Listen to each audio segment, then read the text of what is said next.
कला में आपका एक बार फिर से हार्दिक स्वागत है। आज इसमें हम रघुवंश के विषय में कुछ बात करेंगे। आपको पता है कि रघुवंश महाराज रघु के वंश का नाम है। इसको आधार बना करके कविवर कालिदास ने एक ग्रंथ लिख दिया है जिसका नाम है रघुवंश, और इसमें कई सर्ग हैं, इसलिए इसे महाकाव्य की उपाधि मिली हुई है या महाकाव्यों की श्रेणी में आता है, और इसका नाम रघुवंश महाकाव्यम करके प्रचलन में भी है। रघुवंश इसका नाम इसीलिए रखा गया है कि महाराज रघु के वंश का इसमें वर्णन है। और महाराज रघु कौन थे इसे आप जानते ही हैं।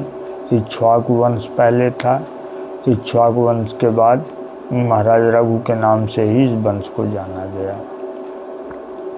इक्ष्वाकु वंश के राजाओं में इक्ष्वाकु के बाद मांधाता आए। मांधाता के पुत्र दिलीप थे।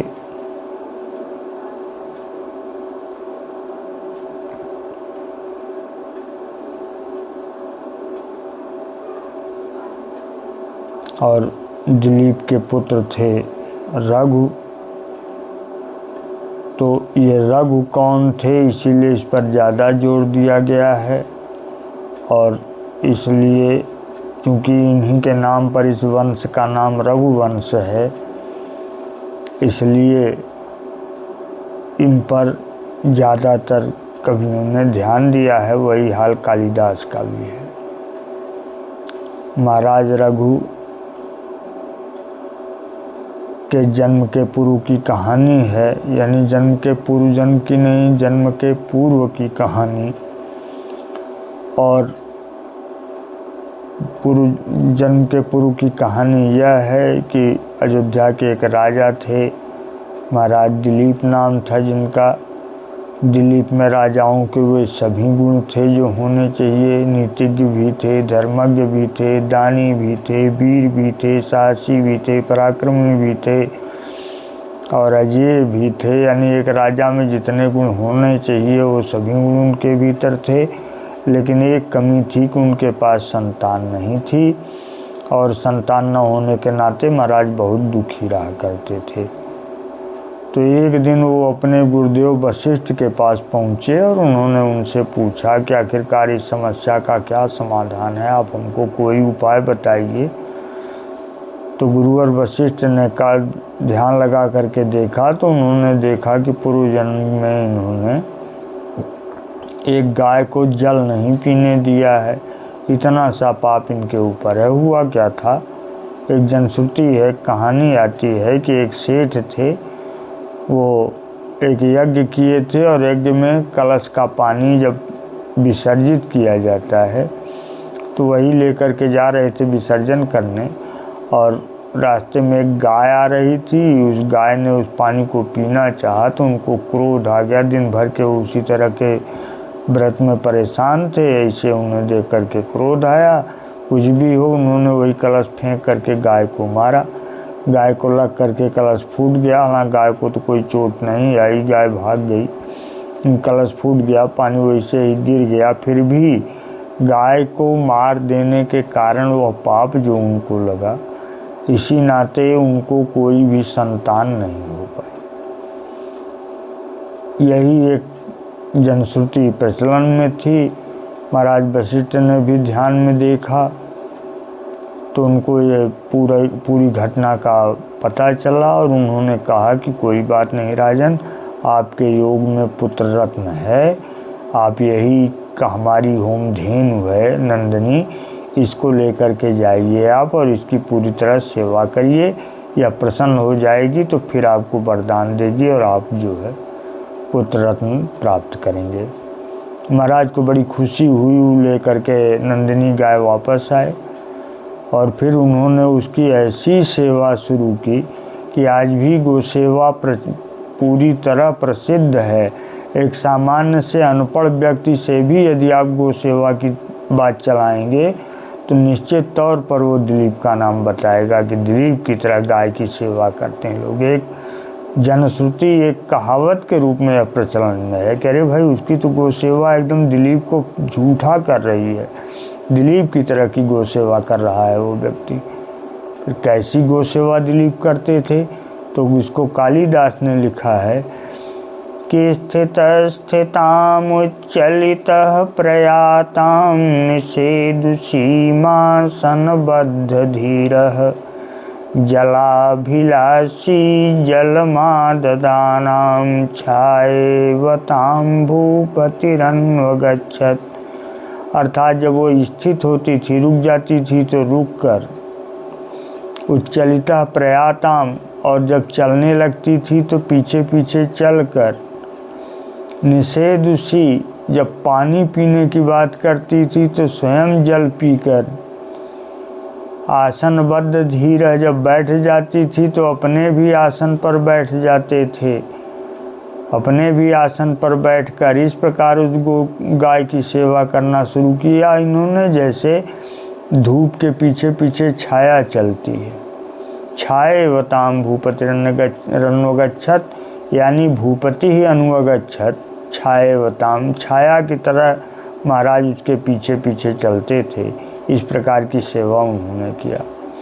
और ऐसी सेवा करते करते जब उनको 21 दिन बीत गए तो गाय के मन में आया कि जरा हम परीक्षा तो लें कि आखिरकार ये हमारी वास्तविक सेवा कर रहे हैं कि संसार को दिखाने के लिए केवल ऐसे ही पीछे गोसेवक बने हुए दौड़ रहे हैं। तो गाय ने अपने को एक गुफा में छुपा लिया। वर्णन आता है कि अन्य दुरात्मानुचरस्य भावं जिज्ञासमाना मुनिः गंगा प्रपातात् विरूढ़ सस्पम गौरी गुरुर्गह्वरमाविवेश। वह पार्वती के पिता यानी हिमालय की गुफा में प्रवेश कर गई, अपने को छिपा लिया।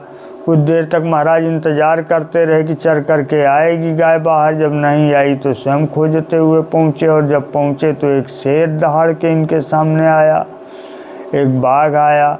वो बाघ कौन था? कहानी आती है कि पार्वती जी ने कुछ देवदारू के वृक्ष लगाए थे और उनकी सेवा करते हुए, उनको जल देते हुए उनको उनसे इतना लगाव हो गया था कि उन्हें अपने पुत्र से अधिक मानने लगी थी। इसलिए उन्होंने भगवान शंकर के चरण पकड़ करके उनसे उसकी सुरक्षा की व्यवस्था मांगी थी, और भगवान शिव ने अपनी संकल्प शक्ति से एक बाघ पैदा किया था जो उन वृक्षों की सुरक्षा करता था। कैसे सुरक्षा करता था? कोई भी पशु आता था तो उसे दहाड़ करके भगा देता था, यदि वो नहीं भागता था तो फिर उसको अपना ग्रास बना लेता था।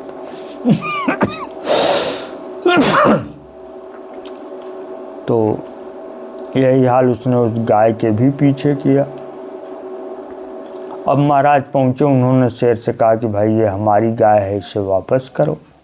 तो शेर ने कहा कि महाराज ठीक है, आपकी गाय तो है ही है, लेकिन कई दिन से मैंने भोजन नहीं किया है और मैं मिला हुआ आहार आपको वापस कर दूं तो ये तो एक मूर्खता की बात है, मैं ऐसा कर नहीं सकता हूँ। कहा भाई मैं ऋषि की गाय लाया हूँ मांग करके, आप जो है उसको वापस करिए, और अन्यथा हम आपको मार देंगे बाण से, हमको क्षमा कीजिएगा। तो हंसते हुए शेर ने कहा कि अलम महीपाल, महाराज ये मुश्किल है, आपके किसी भी पौरुष से मेरा वध नहीं हो सकता, क्योंकि मैं एक संकल्प से बनाया गया बाघ हूँ। इसलिए केवल एक ही विकल्प है इसका, क्या तो हमारे भोजन की व्यवस्था बनाइए या फिर गाय छोड़ करके चले जाइए। तो महाराज ने थोड़ी देर सोचा, उन्होंने कहा कि बिल्कुल आप गाय को छोड़ दीजिए और मुझे अपना भोजन बना लीजिए। फिर वो हंसने लगा, उसने कहा कि यार ये तो एकदम मुझे बेवकूफ़ ही आप मालूम हो रहे हैं। हमको तो लगा कि आप अयोध्या के राजा हैं, आपके पास बड़ी बुद्धि होगी, बहुत बलवान होंगे, आप हर तरह के गुण हैं आप में, लेकिन बुद्धि नाम की कोई चीज़ आपके पीछे नहीं। कहा वो क्यों? तो उसने कहा कि एकात पत्रम जगतः प्रभुत्वं नवं वयः कांतमिदं वपुश्च अल्पस्य हेतुः बहुहातुमिच्छन् विचार मूढ़ प्रतिभासि में त्वम्। अरे महाराज, एकात पत्र हैं, आपात पत्र कहते हैं छत्र को। आप एक छत्र राजा हैं और आपकी नई अवस्था है, आपका शरीर कितना कांतमय है। ऐसी स्थिति में आप एक गाय के लिए अपने को पूरी तरह बलिदान कर रहे हैं। थोड़े से के लिए बहुत ही हानि उठाना, ये तो मेरे विचार में मूर्खता है, ये बुद्धिमत्ता नहीं कही जा सकती। उन्होंने कहा कि नहीं भाई, क्षत्रिय धर्म है, शरणागत की रक्षा करता है क्षत्रिय, उसका संकल्प होता है। और मैं आपकी, ये गाय मेरी शरण में है, और शरण क्या है, मैं स्वयं इसे लेके आया हूँ। अगर शरण में भी आई होती तो मैं इसकी रक्षा करता किसी भी स्थिति में, लेकिन यह मैं स्वयं लेके आया हूँ, इसलिए अमानत है एक ऋषि की है, और मैं इसे जो है आपको ऐसे नहीं दे सकता हूँ। आप मुझे अपना भोजन बनाइए और गाय को मुक्त करिए। शेर वहाँ से चला गया। गाय प्रसन्न हो गई, उसने उनके सिर को अपनी जीभ से सहलाते हुए कहा कि महाराज कोई बात नहीं, ये केवल मेरी ही एक रची हुई भूमिका थी, मैं जानना चाहती थी, ज़रा आपकी परीक्षा ली जाए, थोड़ा सा वो होगा, और आप जो है उस परीक्षा में कैसे वो आते हैं, सफल होते हैं, क्या होता है। रह गई बात कि आप पूर्णतया परीक्षा में हमारी सफल हुए। मैंने देख करके जान लिया कि नहीं, आप पूरे विश्वास के साथ और पूरे मनोयोग के साथ हमारी सेवा में लगे हुए हैं, इसलिए महाराज मैं आपके ऊपर प्रसन्न हूँ, अतीव प्रसन्न हूँ, और आप मुझे अब आश्रम में वापस लौटा दीजिए। अब आप हमको अपने अयोध्या नगर में मत ले जाइए, मैं आश्रम की गाय हूँ, अब आश्रम में रहूँगी। हाँ, यह है कि आप वहाँ से मेरा दूध निकालिए और उसे अपने उसे पत्ते के दोने में ले करके आप उसे प्रसाद के रूप में ग्रहण कीजिए, और समय आने पर आपको एक दिव्य और उच्च संतान प्राप्त होगी। उसी गाय के आशीर्वाद से महाराज दिलीप को एक पुत्र प्राप्त हुआ, उसका नाम रघु रखा गया। कहा भी गया है, नृप का वह पुण्य विपाक यदा रघु रूप बना करके आया, इक्ष्वाकु वंश ने नई किरण उस दिव्य सूर्य द्वारा पाया।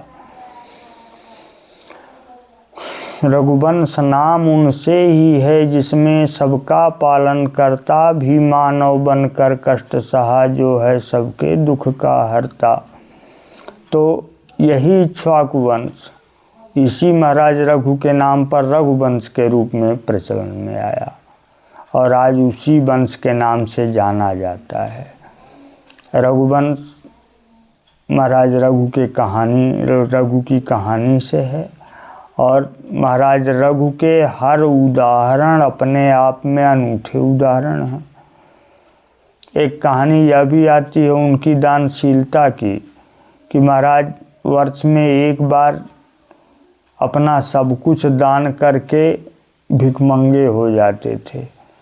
मिट्टी के बर्तन में अपने हाथ से भोजन बनाते थे, खाते थे, और घास के बिछौने पर ज़मीन पर सोते थे। और यह नियम तब तक चलता था जब तक उनका अनुष्ठान पूरा नहीं हो जाता था। अनुष्ठान पूरा होने के बाद वो फिर से दिग्विजय के लिए निकलते थे और फिर अयोध्या के राज्य को समृद्धशाली बनाते थे। उसके पहले दान दे करके सबको भरपूर संतुष्टि किया करते थे। एक बार ऐसा ही हो गया, सब कुछ दान करके महाराज अपनी कुटी में बैठ करके ध्यान कर रहे थे। केवल एक मिट्टी का पात्र था जिसमें पानी रखा हुआ था, और इधर एक घटना घट गई। एक गुरुकुल में एक बहुत ही तेजस्वी और प्रखर बुद्धि वाला छात्र पढ़ने गया था, लेकिन वो निहायत गरीब था। गुरुजी को मालूम था कि भिक्षा में कुछ नहीं दे सकता।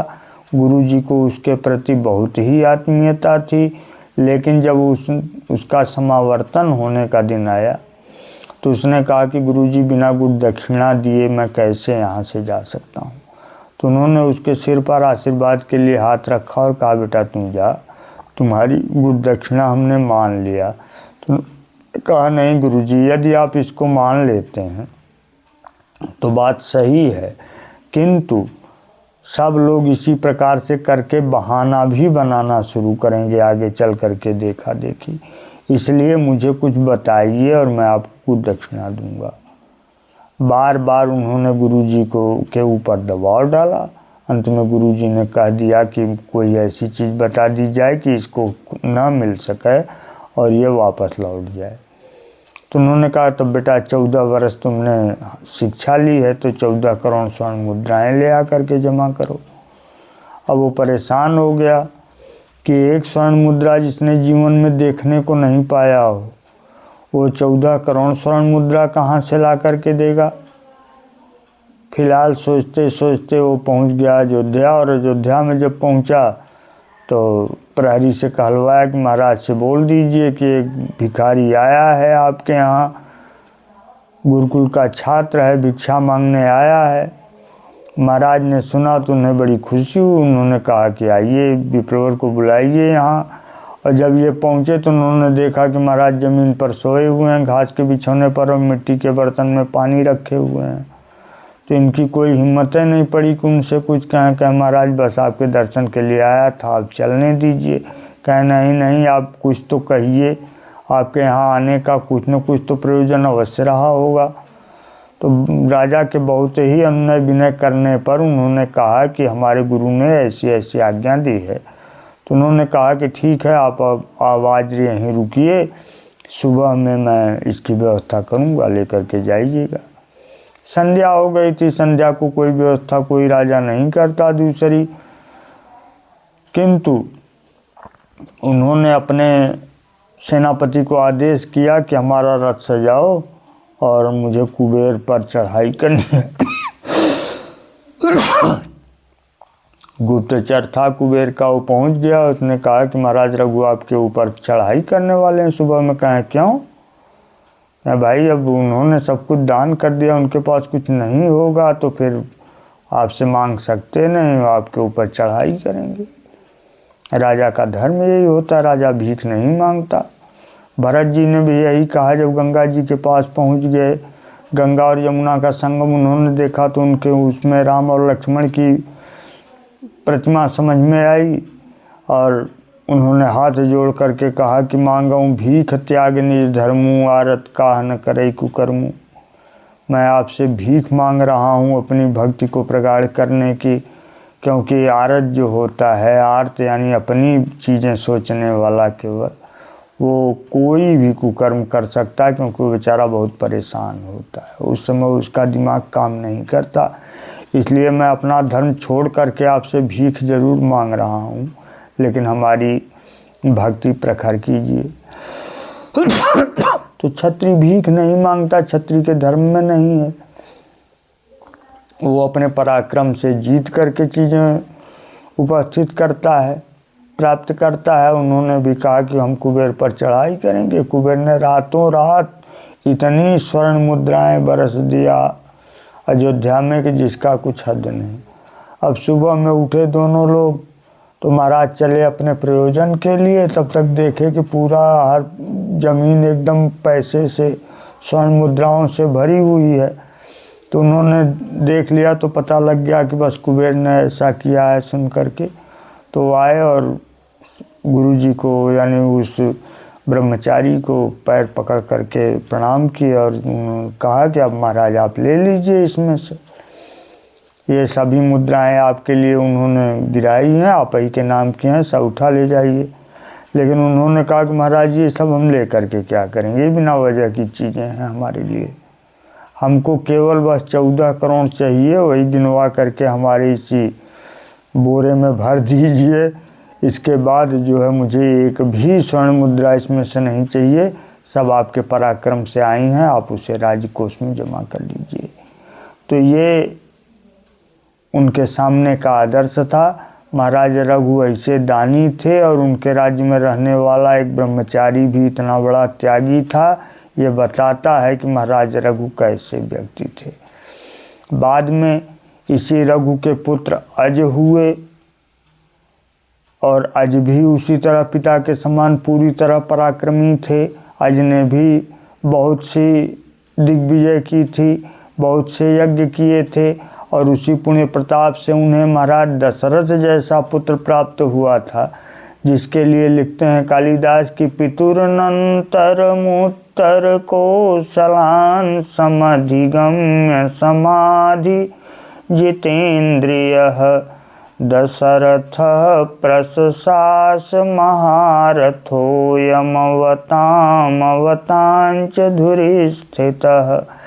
अपने पिता के बाद उस राजगद्दी पर महाराज दशरथ ने शासन संभाला और फिर जो अपने ढंग के निराले व्यक्ति थे और इन सबके दुगने गुणों में युक्त थे। और सबसे बड़ी बात यह थी कि ये लोग तो सेना के साथ जाकर दिग्विजय करके जीतते थे, लेकिन महाराज दशरथ की विशेषता थी कि अकेले ये पूरी धरती जीत लेते थे। सेना तब पहुंच पाती थी जब वो सुनती थी कि महाराज जीत चुके हैं, केवल जय बोलना शेष रह गया है। अजय दे कर थे न समेदिनी मुदधिनेम मधीज सरासन जयम घोषयदस्यतु केवलम गजवती जव तीव्र हयाचमु। यानी एक रथ लेकर के और एक धनुष पर बाण चढ़ा करके महाराज दशरथ पूरी धरती जीत लेते थे। सेना जब तक पहुंचती थी तब तक केवल जय बोलना शेष रह जाता था। बस सेना का काम इतना था कि जाकर के महाराज की जय बोल दे। ये कालिदास की कल्पना है, क्योंकि इक्ष्वाकु वंश के राजा थे। इक्ष्वाकु वंश ही सूर्य वंश के नाम से जाना जाता था और सूर्य का भी यही उन्होंने वो देखा है कि अकेले पूरी दुनिया जीत लेते हैं और रात में चंद्रमा रूपी सेनापति इनका तारों की सेना के साथ केवल जय बोलने के लिए आता है। शेष पूरे आसमान में घूमते हुए इनके रथ को कोई नहीं रोक पाता। ये सब लोग देखे हैं और प्रमाणित है। पूरब से निकलते हैं और पश्चिम में जाके अस्त हो जाते हैं। ये कवि की एक कल्पना है।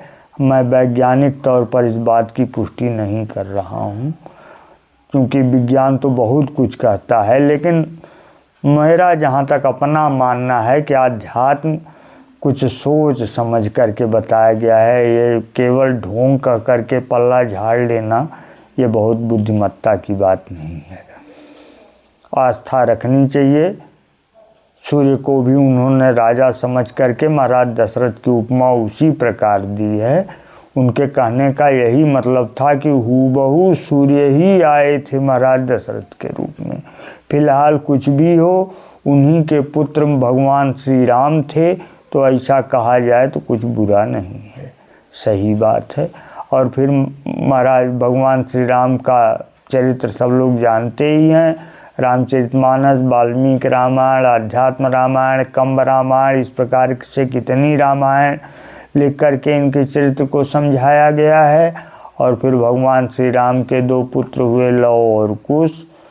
फिर लव और कुश का वंश आगे बढ़ा और इसके बाद कहानियाँ लगभग न मिलती ही हैं और न किसी को उसमें रुचि ही है। तो रघुवंश का यही इतना परिचय है। क्रमशः हमसे जहाँ तक हमारी सामर्थ्य में बन पड़ेगा, आपको इन अनेक भागों में आपको हम इसे समझाते जाएंगे। जैसी आपकी उस पर रुचि बनेगी हमको उससे अवगत अवश्य कराइएगा। हाँ, हमारी त्रुटि भी आप बताएंगे तो हम आपके आभारी रहेंगे। और अच्छाइयाँ तो ये आपकी हैं, इसमें हमारा कुछ नहीं है। उसके लिए आप जो चाहें वो कीजिए। किंतु कोई भी त्रुटि यदि आपके समझ में आती हो तो उसे निसंकोच कहिए कमेंट के द्वारा और हम उसे संभालने का प्रयास करेंगे। रही चीज़ कि हम भी वही स्वांत सुखाय अपने सुख के लिए ये सब चीज़ें बनाते और बताते हैं। इसमें हमारा कोई विशेष वो नहीं है। शेष आप लोगों की सहानुभूति पर आधारित रहता है पूरा कार्यक्रम। ये हम भी कहेंगे, क्योंकि व्यक्ति बिना किसी की सहानुभूति के कोई भी कदम नहीं उठा सकता। इसलिए आपकी सहानुभूति भी हमें भी उतनी ही आवश्यक है जितनी और लोग सोचते हैं। फिर आपसे विदा।